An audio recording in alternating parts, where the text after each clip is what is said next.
Shalom, kembali lagi bersama saya Yohanes Telaen. Kemarin saya lihat satu video nih tentang Bang Deddy Corbuzier. Dia cuman bukan menegur Bang Elia, tetapi juga menegur ustadz-ustadznya sendiri. Dia menegur Bang Elia ketika Bang Elia membahas tentang perang antara Palestina dan Israel. Dia memakai pandangan dari Alkitab. Nah, Bang Deddy tidak setuju.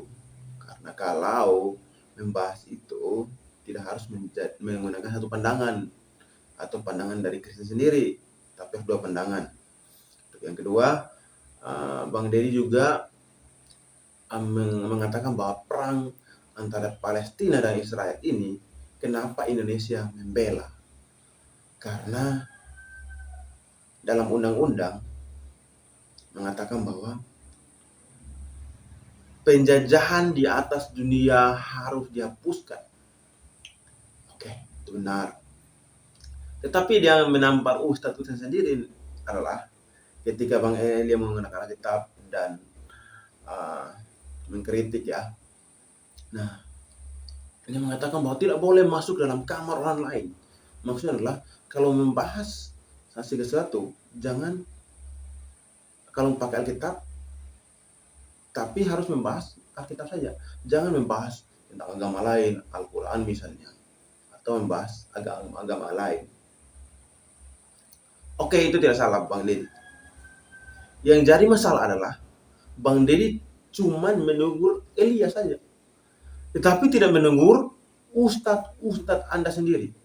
Contoh, Ustadz Felix Yao, Ustadz Nandar, Ustadz Nababan, dan ustadz lain yang mereka menggunakan Alkitab dan menafsirkan seenaknya. Bang Deddy juga menegur mereka. Oke, mungkin di sisi lain, di sisi sekarang atau posisi sekarang kamu menegur Bang Deddy menegur Bang Elia, mungkin pandangan salah misalnya.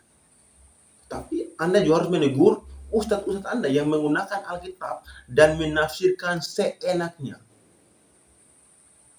Itu catatan buat Bang Deddy.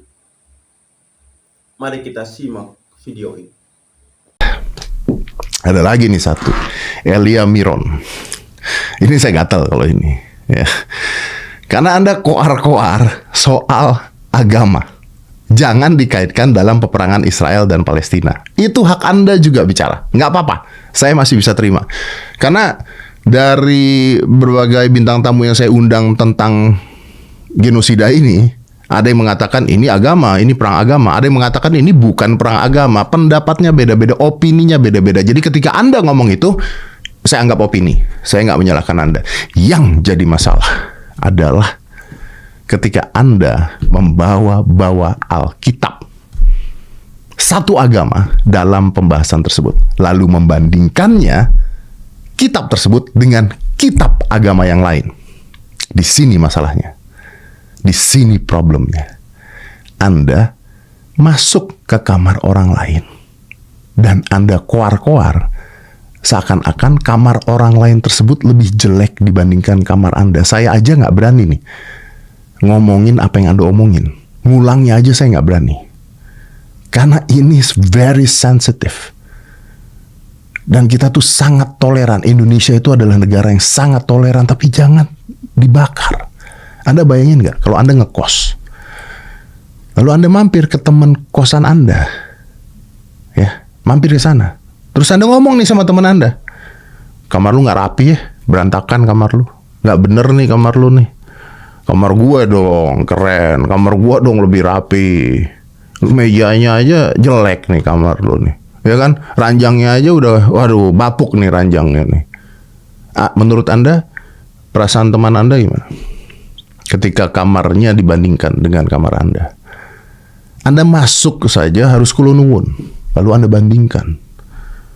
Kalau saya jadi teman Anda, saya tersinggung. Dan saya sebagai rakyat Indonesia di agama tertentu, saya pun tersinggung. Karena gini,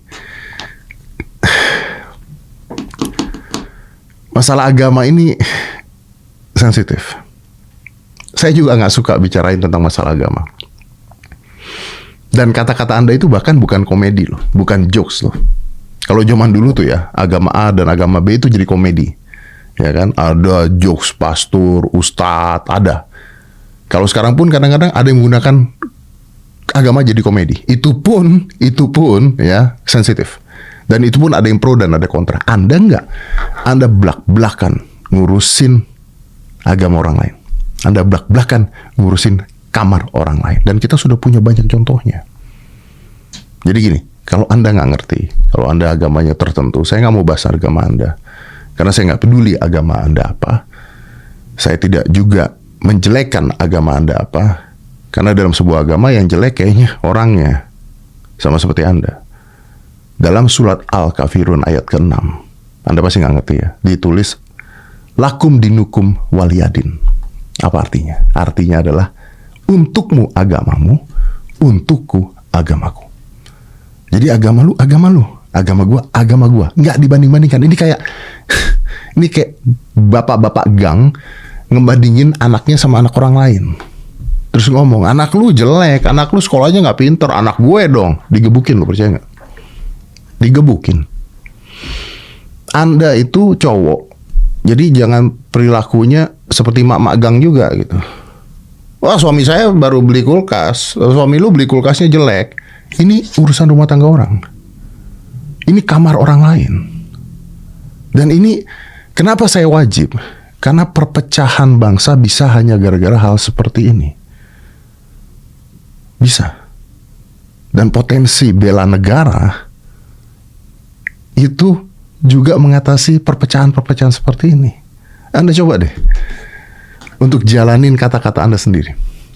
Anda kan mengatakan, jangan bawa-bawa agama dalam konflik ini. Jangan bawa-bawa agama dalam konflik Palestina dan Israel. Lah Anda loh, bawa-bawa agama. Yang bawa-bawa agama itu Anda. Yang ngomongin tentang agama membandingkan itu Anda. Nah tujuannya apa? Tujuannya apa? Makanya saya bilang, kalau opininya pertama saya nggak masalah, tapi begitu Anda masuk tujuannya apa? Saya berusaha untuk dapetin opini yang berbeda-beda, supaya dapat gambaran utuh tentang konflik ini. Tadi saya udah bilang, ada satu bilang tentang agama, satu bilang bukan, dan sebagainya. Nggak apa-apa. Nggak apa-apa. Sebagai media, saya undang dari berbagai macam sisi. Saya udah bilang, ada yang suka, ada yang nggak apa-apa. Tapi walaupun begitu, saya masih belum merasa saya layak keluar-keluar di sosial media. Kecuali saya ditanya dan dipaksa untuk menjawab. Menyampaikan opini saya saja bisa membuat konflik. Kemarin-kemarin opini saya jadi konflik. Tapi saya bersiteguh. Kenapa saya bersiteguh? Karena omongan saya berdasarkan apa yang saya pelajari. Bisa salah nggak? Bisa. Bisa salah. Tapi masuk ke kamar agama orang lain. Gini, Indonesia ini lagi tenang-tenangnya. Lagi tenang-tenangnya. Kita tuh lagi nggak ngomongin tentang perbedaan agama, kita tuh lagi sibuk-sibuk pilpres, dan sudah tidak ada partisi agama dalam hal ini, udah nggak ada. Nah, jadi kalau gara-gara kata-kata Anda bisa membuat sebuah konflik, itu jadi masalah. Jadi sekali lagi, sebelum Anda beropini, pahami dulu kondisinya dan jangan memercikkan api.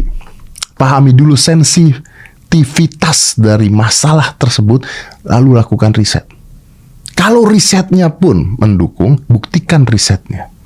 Karena kalau asal bicara, asal bersuara, monyet juga punya suara.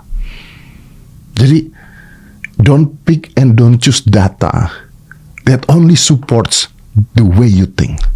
Makanya ketika saya undang banyak orang, saya nggak hanya memilih yang datanya mensupport saya, banyak berbeda-beda. Dan saya undang semua. Bahkan yang terakhir kemarin, kenapa duta besar Palestinanya saya undang? Karena itu goal saya endingnya. Setelah mendengarkan berbagai macam opini, saya tutup dengan duta besar Palestinanya bicara. Itu pun ada yang komen, kenapa nggak Israel diundang juga? Hei, tidak ada duta besar Israel di Indonesia. Kalau ada, saya undang. Jadi dengarkan opini. Diserang mungkin. Tapi itu opini orang lain. Dan kita pelajari semuanya. Tapi sekali lagi, ketika Anda masuk ke dalam masalah agama, masuk ke kamar orang lain, menjelek-jelekan kamar orang lain, Anda sudah salah kamar. Thank you for the happiest year of my life.